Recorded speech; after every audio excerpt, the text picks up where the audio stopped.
All right. Well, welcome everybody. Thanks for taking time out of your busy schedules to join us for the Next Level Group Coaching Program. We got a pretty good agenda.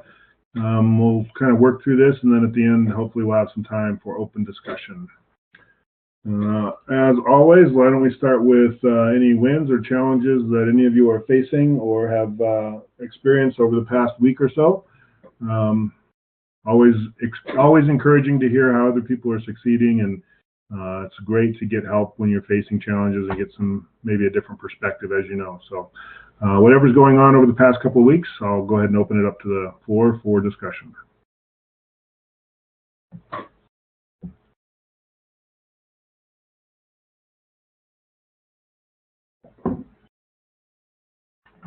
It's got to be something, a win or a challenge.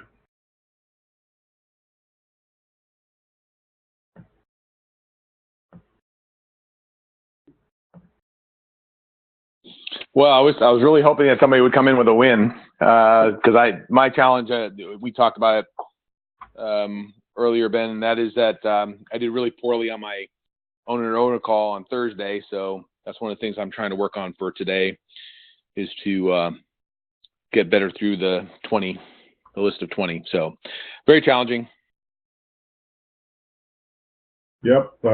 So what I would really hope for at this point, especially from Jim and Rick, who've done the calling a little bit, could you share a little bit of your experience from start to where you are now, and how this has either benefited you or not? I think we can learn from both.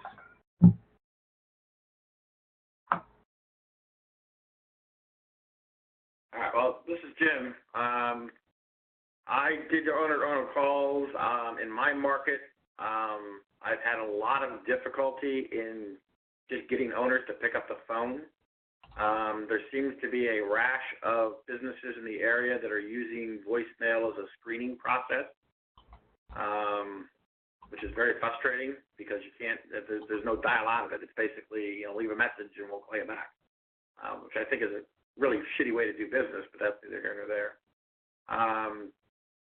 So where I have gotten through to owners, I had been working off of a list that was a little bit stale, so I'm in the process of changing my approach to really focusing on calling the folks that have been opening my weekly email touchpoint emails, and I'm hoping to see a better result with that. I was hoping to get that started last week, but with the flu, I didn't get a chance to get that going yet.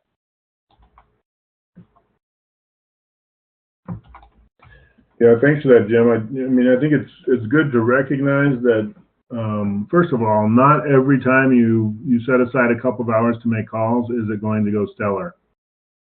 Sometimes we're going to have rough days. I've said this a few times on those calls. When we're calling from a list of warm contacts, we can expect that about 10% of those will produce an appointment. But when you think about that, if you make 18 dials and have had no success, does that guarantee you 19 and 20 are going to be appointments? Well, of course not. Sometimes you have to make 30 dials to get 2 or 3 appointments, and it can be extraordinarily frustrating on the front end of that. But as we have seen, once you start to build some confidence around the calls that you're making and how you're handling those interactions, the success rate actually goes up from there. And we're seeing some that have about a 15% appointment rate with their calling that they're making. So it can be frustrating, but to your point, Jim, I think making sure that you're working from a list of warm contacts as much as possible typically will help to improve your results. How about you, Rick? What's your experience been? It's been mixed. I think for the most part, early on, I think I had more success than I did the last week or week and a half in getting actual answers. Otherwise, I've been challenged getting past the gatekeeper sometimes too. But I've also taken those that I have a challenge of getting through from the gatekeeper and presenting them as targeted referral request to my BNI group that I go to every week. So that's kind of my way of getting around that. And then I find out that somebody knows them because they installed their phone system for them or that kind of thing. And then they make sure they have an up-to-date card, and I take it with them and try to get in that through that way past the gatekeeper. Otherwise, before that, I was getting 1 to 2 appointments every session I called, which I felt really good about because it's better than any other single method that I've used. LinkedIn's still pretty good, but it doesn't quite get that high of a rate. Yeah. That's my experience. I don't know. Is there something else you can think of, Ben, that that I should be mentioning maybe? No, I think that's good. Okay. Couple of things that you kind of touched on, you and Jim both touched on. There is a metric called reach rate. We actually just kind of refer to it as how many connections did you make. So reach rate is the percentage of dials that produce a conversation. So obviously, the higher your reach rate, the better your overall success. So, doing a little bit of research to try to validate the numbers and the businesses that you're calling can help with that.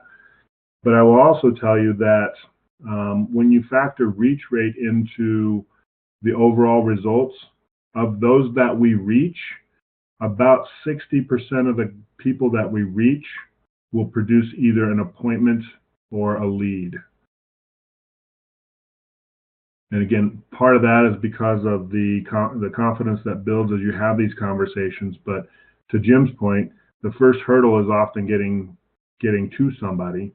And when you can't connect, obviously it doesn't matter how good you are at your conversation.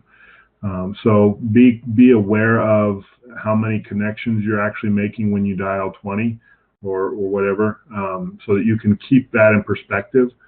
The other process, one of the reasons I encourage everybody to always mix in some first contact attempts from their contact list is we want to kind of clean it up and we want to eliminate bad numbers. And one of the only ways to do that is to call them and see if they're legitimate. So we've had some call sessions where a TBO has made 20 calls and 12 of them were bad numbers, and I would consider that to be a win, because now those are 12 that are out of your database that you don't have to mess with anymore. You're not going to waste any more money or time trying to pursue those that are no longer valid.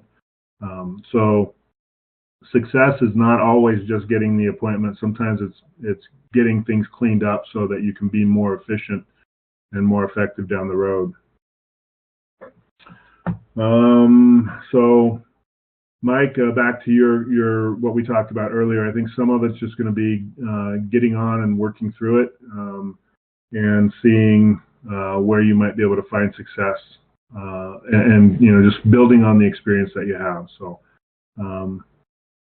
be interested to hear in weeks ahead kind of how you're feeling about that as you have a few more experiences. Well, yeah, I appreciate it, and I apologize. It was kind of self-serving because although I hear Ben say it, it makes a lot. It sinks in a little bit more when the experiences I had are experiences that other TBOs that are doing it have had too. So it's like, okay, all right, it's not just me, No. So that is helpful to hear, and I appreciate guys letting me know about that. Good.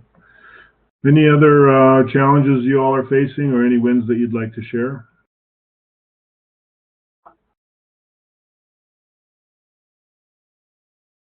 Rick, I'm actually waiting for you to share a win. I'm not sure why you're not sharing it.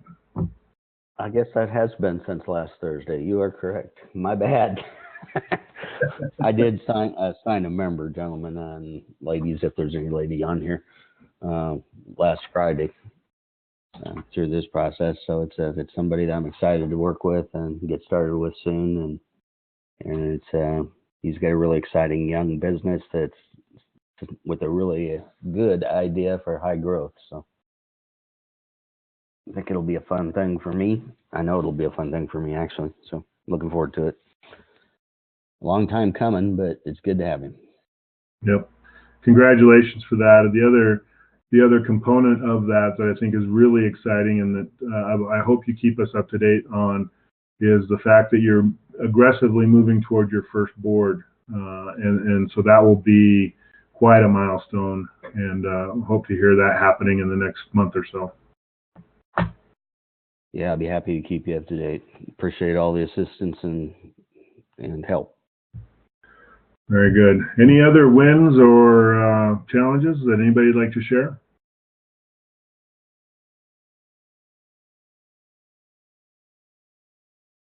I guess for me, just starting back the owner-to-owner calls this week. This is Scott, by the way. And you know, to your point, Ben, I think I did 22 calls, but ended up booking 2 discoveries for next week. So you know, it felt good to kind of get back into a little bit of momentum with the owner-to-owner calls for me. That's great. Thanks for sharing that, Scott. Hopefully you're able to kind of sustain that, and you know, that's right in line with what I would expect. And honestly, starting there, the more you do, the more comfortable you get, the better we would expect things to go, assuming that you're able to get through. So that's awesome. All right. I am just capturing some notes really quickly, and why don't we move on? So there's one thing I wanted to show you all that we've been working on based on a request actually that came through the folks down in New Zealand. So they were asking for a tool that they asked if we had a template or a tool that might help them with tracking the work that they're doing while making owner-to-owner calls. Obviously, documentation is one of the most challenging pieces of the owner-to-owner experience, and so we want to encourage that most of the documentation take place in Pipedrive. And in fact, with the O2O pipeline that was added to Pipedrive, we're trying to make that even a more efficient process. But while you're in the midst of making calls, we thought it might be helpful to have a way to kind of preload your list of people that you want to contact and be able to quickly keep track of the results of those dials, as well as calculating some of the data that we track individually. And if you use this tool over time, you'll have a pretty comprehensive results record for you to look back on. And you'll also be able to keep a little better track of those that need follow-up calls, especially whether you weren't able to get a hold of them initially or whether they told you to call them back. So it's a simple Excel spreadsheet that if you're online, you should be able to see. If not, it'll be in the recording, and I can also send out the template. I will send out the template once we're done with this call. But just creating a new tab for each call sprint, and then pre-populating that with the numbers that you intend to dial along with the contact name. We thought about adding more information, but the more we add, the more time it takes to update this and keep it accurate. And so even company name or something like that, we thought about adding and felt like that's really a Pipedrive data point that we want to work through with just the number and the contact name. So I'll advance really quickly here, and you'll see kind of what it looks like. Oops. So I just put in some bogus data here just to kind of show you what it would look like. So as you start your sprint, obviously you would highlight and put in the date of the calls for the calls that you're making, and you would fill in the pre-calling objectives box with your goals. So how many dials do you want to make? How many connections are you hoping for? How many appointments would you like to set?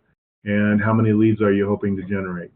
And again, this is just a way for you to kind of pre-plan what you're going to do for that day, and kind of keep on track. And then what this would look like before the results is you would just have the number dialed and the contact name filled out. And so as I call, you see Joe Smith is the first one on the line there. As I dial his number and I find out it's a bad number, in the dial result column, there's actually a drop-down list to make it faster for you. And so you just click the drop-down arrow and select the result from the list. This also makes it easier for us to track results because, you know, we're working off of the result name to calculate the results on the side. And then the dial outcome is what are you going to do based on what happened with that call. So again, this first line, Joe Smith, is a bad number. I'm going to remove him from my call list. Same thing with Bob Jones, who was next. He was also a bad number, so I'm going to remove him. And the same with Bill Wright. Finally, we get to Mr. Sanchez, and we get his gatekeeper, and she tells us that we need to call back later. So you just see how this works. You go through, you select the result and the desired outcome. They're finite lists on purpose because, you know, we can get crazy by adding too many here. We want to keep it general because, again, your detailed notes should be in your Pipedrive or other CRM kind of tool. This is just a way for you to kind of see what happened with each sprint effort. And then as you update the dial result and the dial outcome columns, the calling result section of the spreadsheet auto-calculates. So you can see that I dialed 19, which is 95% of my goal. You can see that I made 6 connections of those 19 dials, which is 75% of my goal. I set 2 appointments, which was 100% of my goal. And I have 5 follow-ups or 5 leads, which was 125% of my goal. So I can quickly see how well my sprint went. And then at the very bottom, for those that have been on the sprint calls, you know that I'm always looking for opportunities to get better. Everything that we do, we should be looking for ways to improve. It's that incremental improvement that produces radical change over time. So a few things to fill out if you choose to. What worked well? What didn't work well, because we want to stop doing those things that are not helping us, and what will I do differently next time. And if you are consistent about thinking through those 3 data points, you're going to have a pretty good record for yourself of how you're working to get better each time. Again, this is very simplified. It's not intended to be a substitute for CRM. It is simply intended to provide a way to keep track of the outcomes of each specific sprint. So I'll pause here and open it up for any questions or suggestions you might have. Well, first, this is Bernd. Sorry I'm late. Hey, Bernd, welcome. Thanks.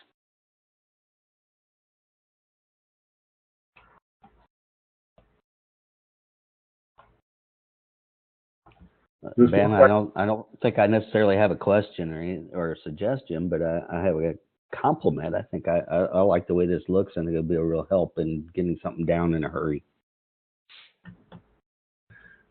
Thanks, Rick. I think one of my thoughts behind this was, you know, we talk about being prepared in advance of the sprint. You don't want to be doing things while you're supposed to be making calls.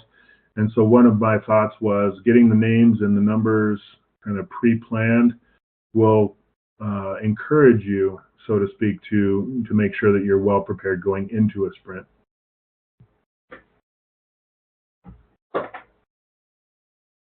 Any other feedback or comments?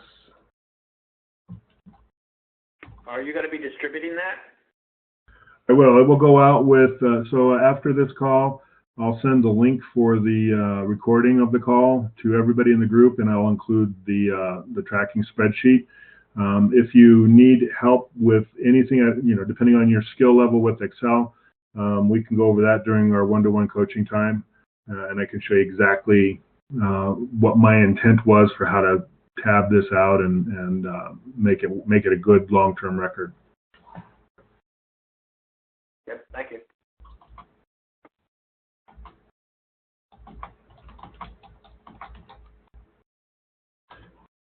Okay.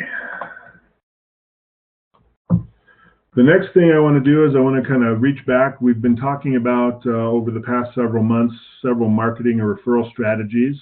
We already talked about guest advisors and how to leverage that strategy. We talked a little bit the last time we hit this subject about LinkedIn member connections. And so this session, we're going to talk about the board meeting ask.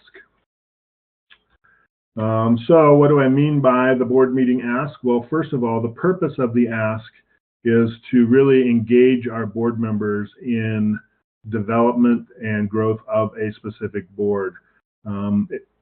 It is your responsibility as the TBO to bring in new members. It is the board's responsibility to help you identify the right members to bring in, whether it be a specific industry or a specific person that they would like to see on the board.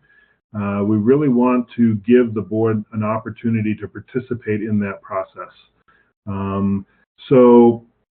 I think one of the things that I've learned in my time here at TAB is that we've had TBOs who are, especially when you're trying to grow your business, you kind of get into that mode of any person or any business owner is a potential member, and that's not always true, especially when you look at retention. We want to be a little more selective in who we're bringing in and how we integrate them into our boards. So having an intentional strategy for adding new members and then getting those members into your boardroom is really important. We also want to make sure that we're bringing the right caliber of business owner into a board. So let's say that I've got 4 or 5 business owners. All of them have, $3+ million revenue businesses. All of them have at least 15 or more employees.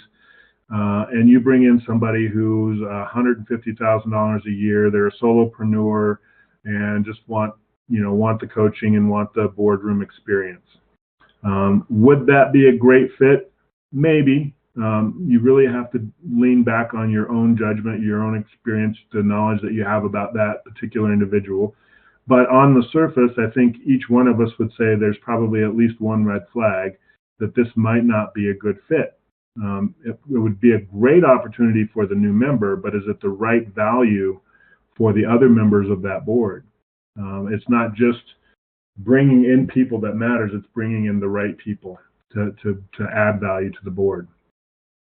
And as I mentioned already, bringing in the right people that your board members are seeking or wanting to see on the board will help not only with the new members' retention, but it will help with retention with your current existing members, because they see you actively pursuing those things that they need to help them with their businesses. So really thinking and being very thoughtful about how you make these asks in your board meetings is really critical to the success of the board meeting ask strategy. So the next question is, how do we frame the ask, or how do we make this a part of how we do business with our board members? Most of you, if not all at this point, have heard me talk about targeted referrals. These are people or industries that we specifically want to meet or bring into our boardroom. All of you should have a list of at least 10 targeted referrals, by name referrals of people that you want to meet. And these should be people that you see as high value members for your current boards. The other thing that we really want you to think about when you're building this targeted referral list is what industries or experts would be the most beneficial for your current members. And the best way to get that information is to have a conversation with your board members in the boardroom. So set aside some time and be very intentional about the way that you frame this, that you're not just looking for random referrals. You're looking for strategic connections that will help grow the board in a way that benefits and brings value.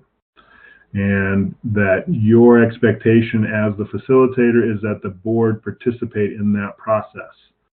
And once they identify the industry or the person, it's your job to go bring them into the boardroom. It's their job to help you make those decisions. So the boardroom, the board meeting ask can be a very effective strategy for really infusing your referral system with some energy. The targeted referral list goes well beyond the boardroom ask, but it is part of this whole strategy. So I'd be interested at this point to just kind of hear your feedback for any of you who have done this or who currently engage your board members in helping you identify the right next members. Or if this is something that you haven't done, does this seem like or feel like a strategy that would be helpful for you?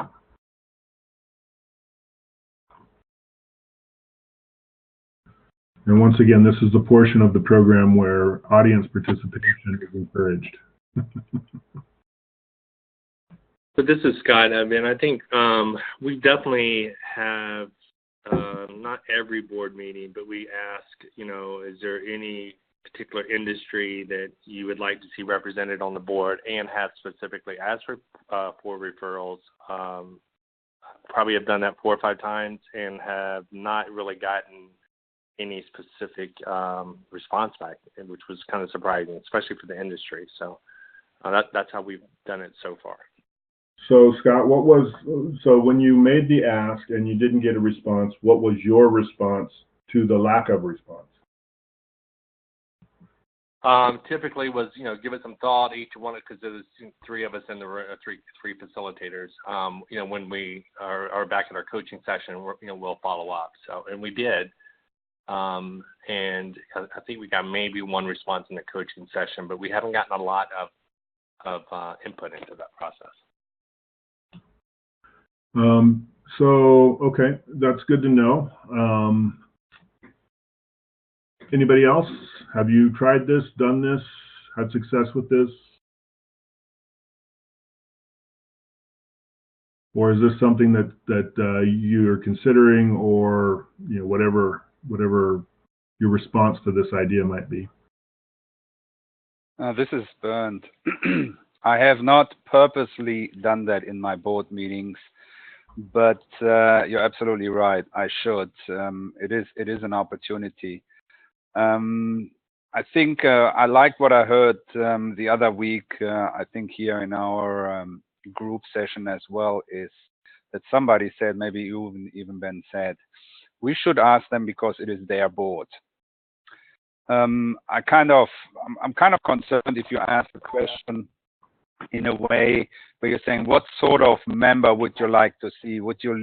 For example, would you like to see a legal person or a CPA or something like this? So that essentially puts the responsibility of finding these sort of members back onto us as facilitators. But if you're asking the question, it is your board. Do you have anybody you can refer here to tap to me, so I'll have a chance to talk to them? You're putting some sort of responsibility on their shoulders so that they will come up with something. So from that perspective, I think it actually makes sense to ask the question and hold them accountable by saying, this is your board, and I'm pretty sure you want to see this board grow if it's only a small board.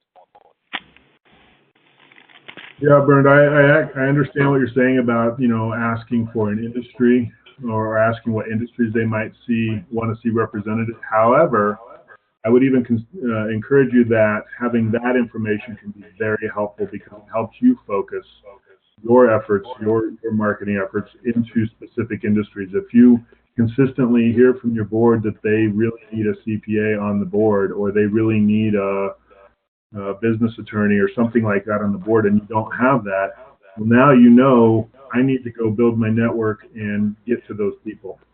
Or I need to refine my criteria when I'm doing my owner-to-owner calls to really target those industries so that I can solve this problem for the board. So it can be really helpful from a marketing and research perspective to help you focus and be more intentional around who you're trying to attract. Yeah. Good afternoon. This is Will. I joined you just a little bit late. No worries, Will. Thanks for joining. You bet. And just if I could add to what I think was Bernd's comment, I just got back from one of my board meetings, and that board has 5 people on it, and I challenged the board to come up with 1 or 2 individuals that they thought would make good board members in order for us to fill the final 3 seats. And I offered them the equivalent of a sample board opportunity if they could each pledge 2 people to that meeting. And that if they themselves could attend as well, we could do a sample board. We could even do a real board meeting if they felt comfortable enough about bringing issues up that perhaps were not too confidential. But I need now to follow up from that meeting with some clear direction in writing to make sure nothing has been misunderstood. But, you know, if everybody gave one, that would be 5 individuals, and I certainly would take it. If everybody gives 2, then you were talking 10, and I've told them the time frame for this is a sample board in April or May. We'll see if it works out.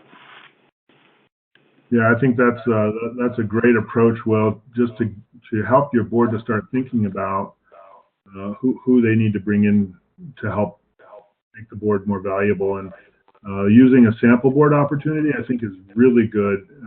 And the only thing I would ask is if you're not getting a response, we talked about this just a few minutes ago with Scott, if you're not getting a response or getting any referrals, what's your response to that going to be? Because I think one of the challenges we face is we don't want to be too pushy, I guess, or too salesy. But at the same time, if you're making a request of your board members and they don't follow through, there should be a clear expectation of certain behavior in the boardroom, right? And this could be just that we haven't set that expectation clearly. And think about it as you would with any other goal or task that a board member is supposed to accomplish. If they don't complete the task, how do you hold them accountable for that? And we really want to kind of introduce that maybe a little softer accountability when we're asking for their help in building out the board and they're not producing any suggestions. That doesn't really help them and it doesn't help us. So being very persistent, kind of setting it as an expectation that they will do this, I think early on is better. But if you have to kind of go back and reframe it and start fresh, just making sure that it's really clear that, you know, I'm not asking this because I want to build my business. I'm asking this because we need to fill this boardroom with the right people to bring the most value to this group. And the best way to do that is with your engagement in that process. Agreed. Any other thoughts around this strategy, even if it's a modification, as Will kind of highlighted, to that sample board opportunity? Any other thoughts around this?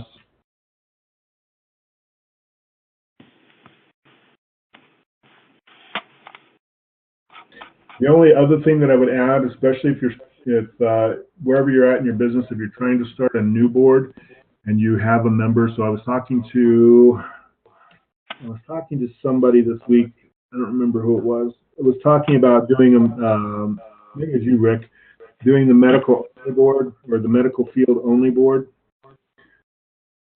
Yes, it was me. Yeah, that's right. If you've got somebody who says, hey, I'm interested in the concept, but I'd really like to be in a room with others in the medical profession, or something, any specialty like that, my response would always be, that would be great. Are you willing to help me build that?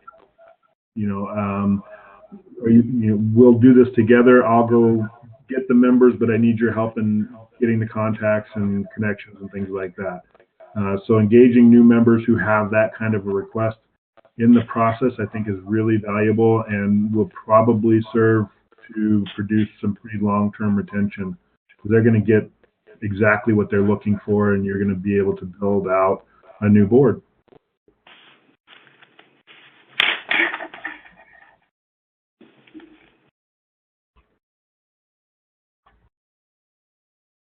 All right, let's move forward.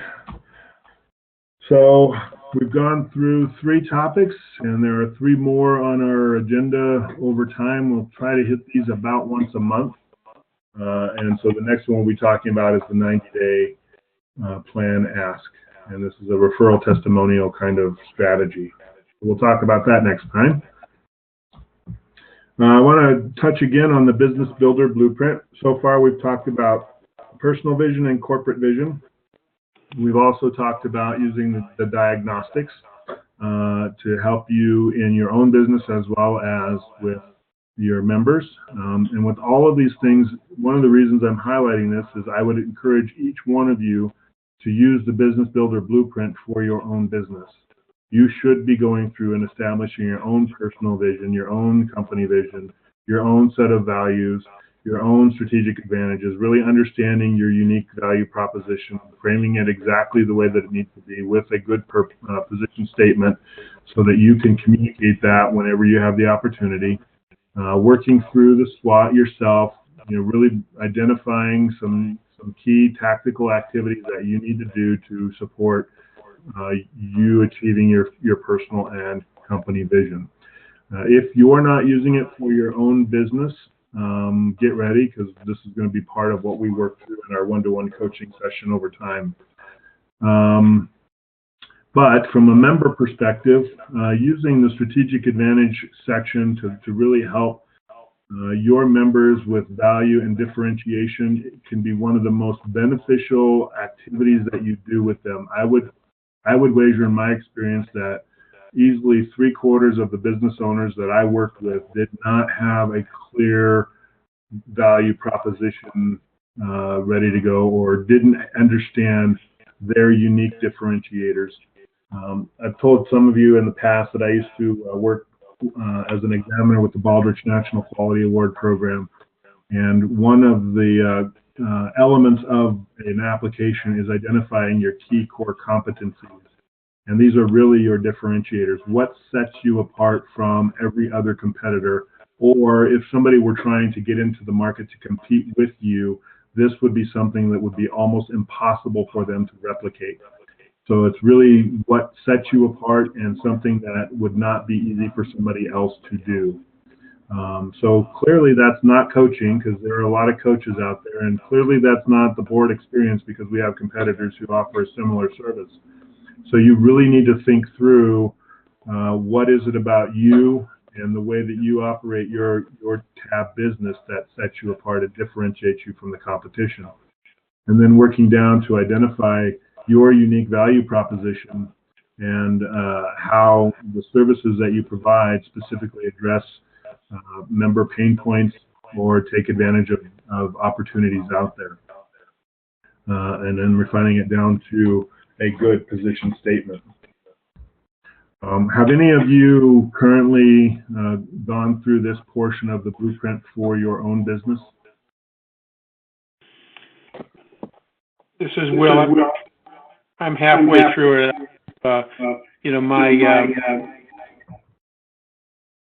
I'm sorry. I had used the previous version of whatever you used to call it. Good God, I am tired. But it converted over into Blueprint. I'm updating those elements of it right now and putting the specifics in for 2018. I should have mine complete in the next week or so. Okay. Hi, this is Jim Hadley. I'm in the same boat as Will. I had done it previously, and it converted over to the Blueprint as well. I looked at it and validated it. It's still pretty accurate. It just needs a couple minor tweaks here and there.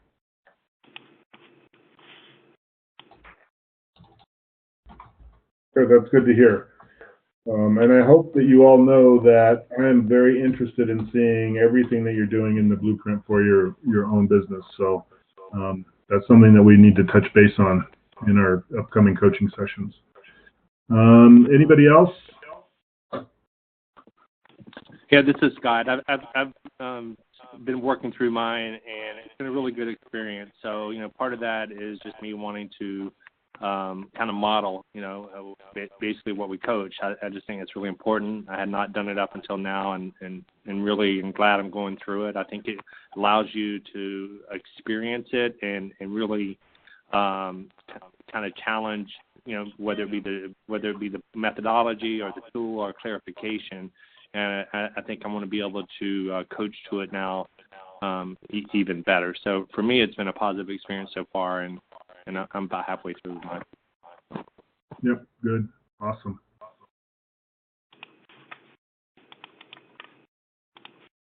Well, for those that haven't had a chance to, or just haven't gone down this path, I would highly encourage you to start doing that. I would work through it in the exact same manner that you would if you were coaching a member. So, we've got a coaching protocol that really describes what the first or what the process is for going through the blueprint with your member. It's intended to take about a year to go through this in detail with your members.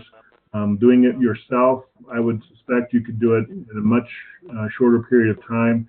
And this is definitely something that I would be thrilled to work with you on and to kind of look at what you've accomplished or what you've done, so that I have a better understanding as well of where you're at in your business and what you're looking to do. So, to Scott's point, I think it's really important that we model the behavior we expect from our members. You're all doing that because you all have a coach, and now utilizing this blueprint is another way just to demonstrate to your members that you passionately believe in what it is that you're doing, because you're doing it for yourself. Very good. All right, so we have about 15 minutes left, and I would be happy to open this up for any discussion or any other topics that you all would like to discuss today. We haven't had a chance to do this for a while, so hopefully we have some good conversation.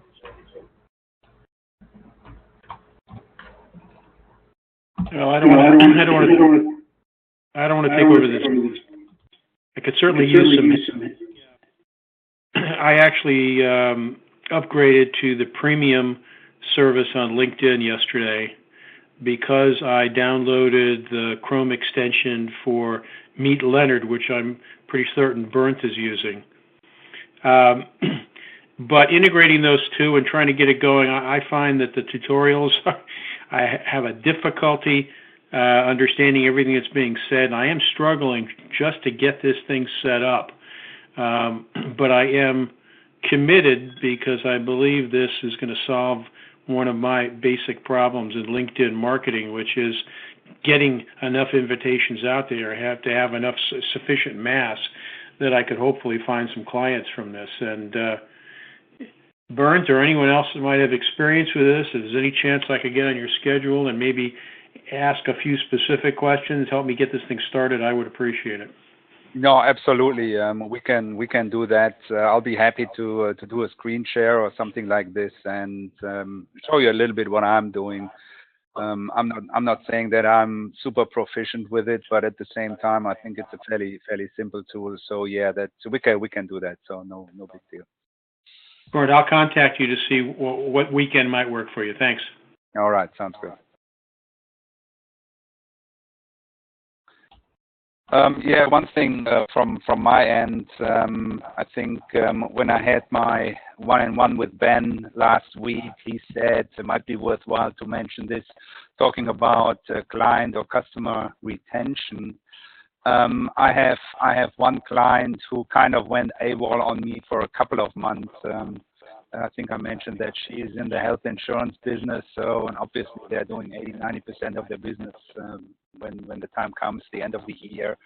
So she was very busy, and at the same time, she moved offices. Actually, she moved offices last week. So I offered to help her move. So on Friday morning, I showed up in my sneakers and jeans and helped her to move office teams. Now, she had a professional team there, so I only showed up for a couple of hours, but I kind of felt like it's a good opportunity to catch up with her again, really try to figure out where she stands, and I think she's still committed to it. It's just the timing which didn't work out here for the last few months, but I think even with her staff, it turned out a pretty good couple of hours I spent with them. So it was really valuable.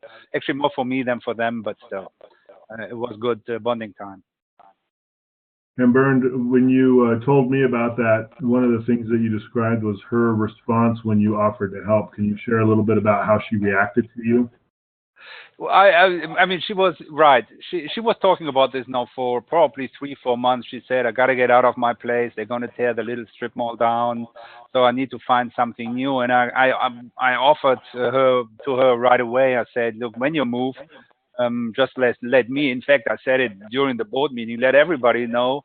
You might be surprised who shows up in the morning to help you carry some boxes. So she liked it right from the get-go, but then it kind of went quiet while she was looking for a new place. But when I came up, she was really, and it was just me. It was nobody else from the board, but that's okay. she was really, to one degree, surprised to a degree, but she was also relieved that, I came up and without going too much into details, but hugs and kisses and these sort of things. So I'm not saying that we are personal friends yet, but I think she really appreciated that me showing up and showing that caring, helping. That's what we do. And I know what you're saying, Ben. Now, where do we become therapists and not coaches anymore? But it was one of those situations, and I think we both got a lot out of it. Well, that's an interesting comment, Bert, that we're coaches, not therapists. I actually revolted against that, and early on, when a client in doing a referral for me in front of a large group said, it's like therapy for me and I need it. I don't know. These are small companies I deal with, and I got to tell you, I am not a psychologist. I'm anything but that. But I'm starting to take that as a compliment that they view it from time to time as therapy, and that helps them clear their head. And if they clear their head, I can get back maybe to being a coach. I see the two going hand in hand, quite frankly, in the base of customers that I have. Yeah. I don't do husband and wife resolution. I'm not doing divorce things. If I really think they're crazy as loons, I do refer them. Well, I don't know if I mentioned that, but when we met the first time, and then a couple of weeks later she signed up, she was actually right in the middle of a divorce. So I told her that, and she said that, look, I'm going through a divorce here. And I said, so do you think this is a good time for us to talk about business? She said, absolutely. So I guess she was in for some life changes anyway. And she said, well, if I change my life, why not do something different in my business as well? So naturally, there was not only the talk about business, but the occasional, I wouldn't say talk. I mean, again, like you, I'm not a life coach. I'm not a marriage counselor. But it just comes up, and I could tell in some of the coaching sessions that she had a bad day. So, I mean, again, showing understanding and saying, is this the time to talk about business? And she always said, yeah, by all means, I need to get my mind off what happened this morning. I had to sign some court papers or whatever it was. So coaching is such a personal business, even if it's business coaching, it's just a personal relationship you have to your client. It just happens, and I don't think we can actually close ourselves up to when the client wants to open up and has a little bit about this one. Not that we should offer too much advice. That's my personal belief, but I think at least we should listen. Yeah, my takeaway from that, Bernd, when I heard you tell me that story the first time was that above all else, we are in a relationship business. We're coaches and we're facilitators, but it's oftentimes the relationship that we have with our members that keeps them long term. And just being selfless enough to remember that she was moving, to set aside a few hours just to be there, even if you didn't make a huge impact because she already had a crew doing the work. The message that you sent to her, the value that you have in her and her relationship with you and with the board, I think speaks louder than any words you could ever say to her. And so my intent behind having you share that story was just to encourage us all as we're working with members, whether we've got several boards or we're still building our first, or wherever we're at in our business. Each person that you're connected with in your business is a person first and a member second, in my mind. And we need to remember that there are real people with real issues, both personally and professionally.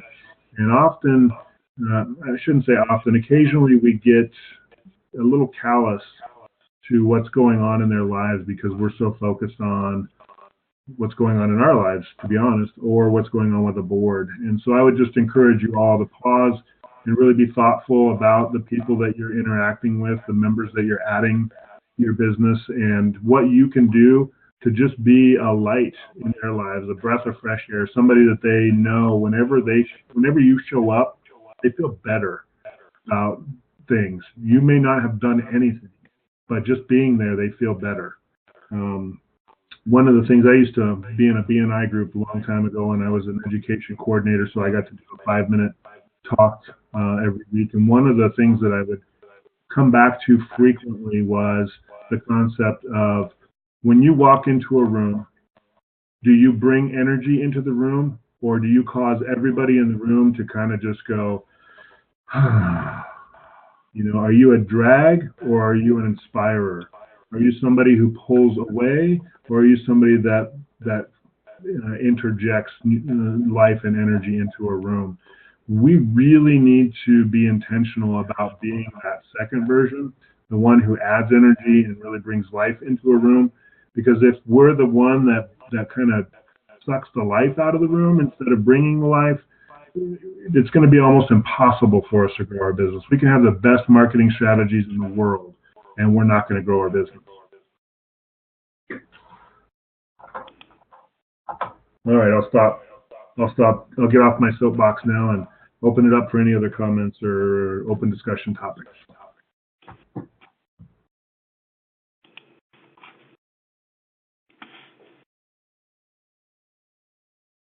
Well, if nobody else has anything, so I don't really want to hijack the conversation here just from my perspective, but I've got one other, topic I wanna mention and maybe get some input there. My board meeting in January was pretty much snowed out here in Virginia, and snow life pretty much stops. So I had 2 out of 5 people showing up, and so we still had a conversation, but it wasn't a real board meeting. I suggested via email then to everybody to have a midterm, if you like, or halfway between board meetings, if a board meeting just is being canceled for whatever reasons, or if we have 4, maybe even 5 weeks, you know, over summer that happens as well. I suggested to have some sort of web conference come together, maybe only for 30 to 45 minutes, and have them reporting out on their progress. No big discussions, but just a report out on their topics. And we've done it once in November because we had 6 weeks between board meetings. Everybody participated and they liked it. I've done it.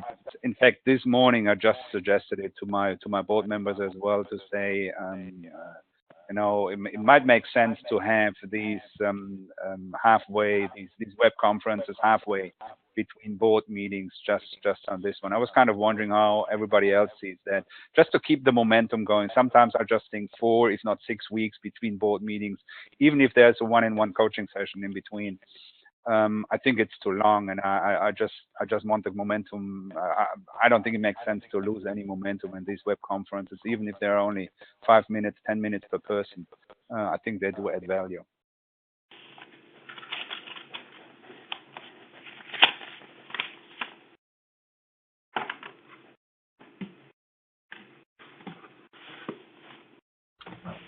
Well, Bernd, I was waiting to see if anybody had any comments. I actually really like that concept, especially when you identify those moments or those times of the year where there's large gaps between boardrooms. I think just creating those opportunities for the group to interact and for you to be with the group is always helpful.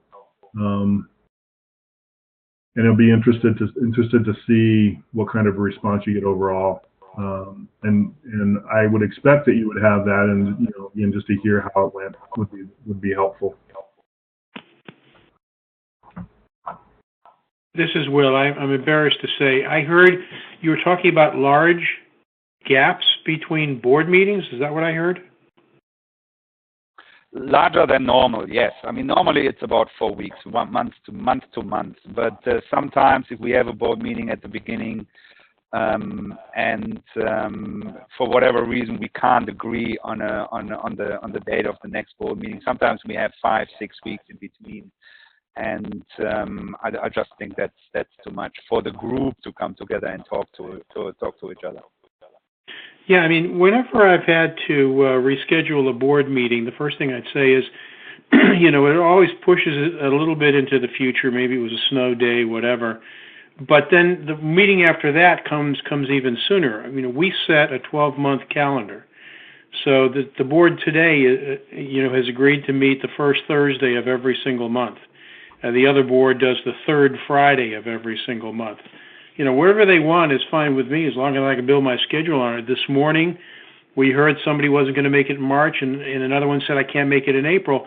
We came together as a group and agreed to change those 2 dates just to get back to people, everybody being able to make it. So I've always felt uncomfortable if I've had less than 3 weeks between meetings, because that happens. I had a situation where there was only 2 weeks to the next board meeting because we got pushed by 2 weeks. And I got to tell you, it just made everybody uncomfortable. And it threatened to cancel a board meeting we'd only have 11 in. And I'm not comfortable doing that. And I know the board, I don't want them to think they're not getting value. I'm very tight about the schedule.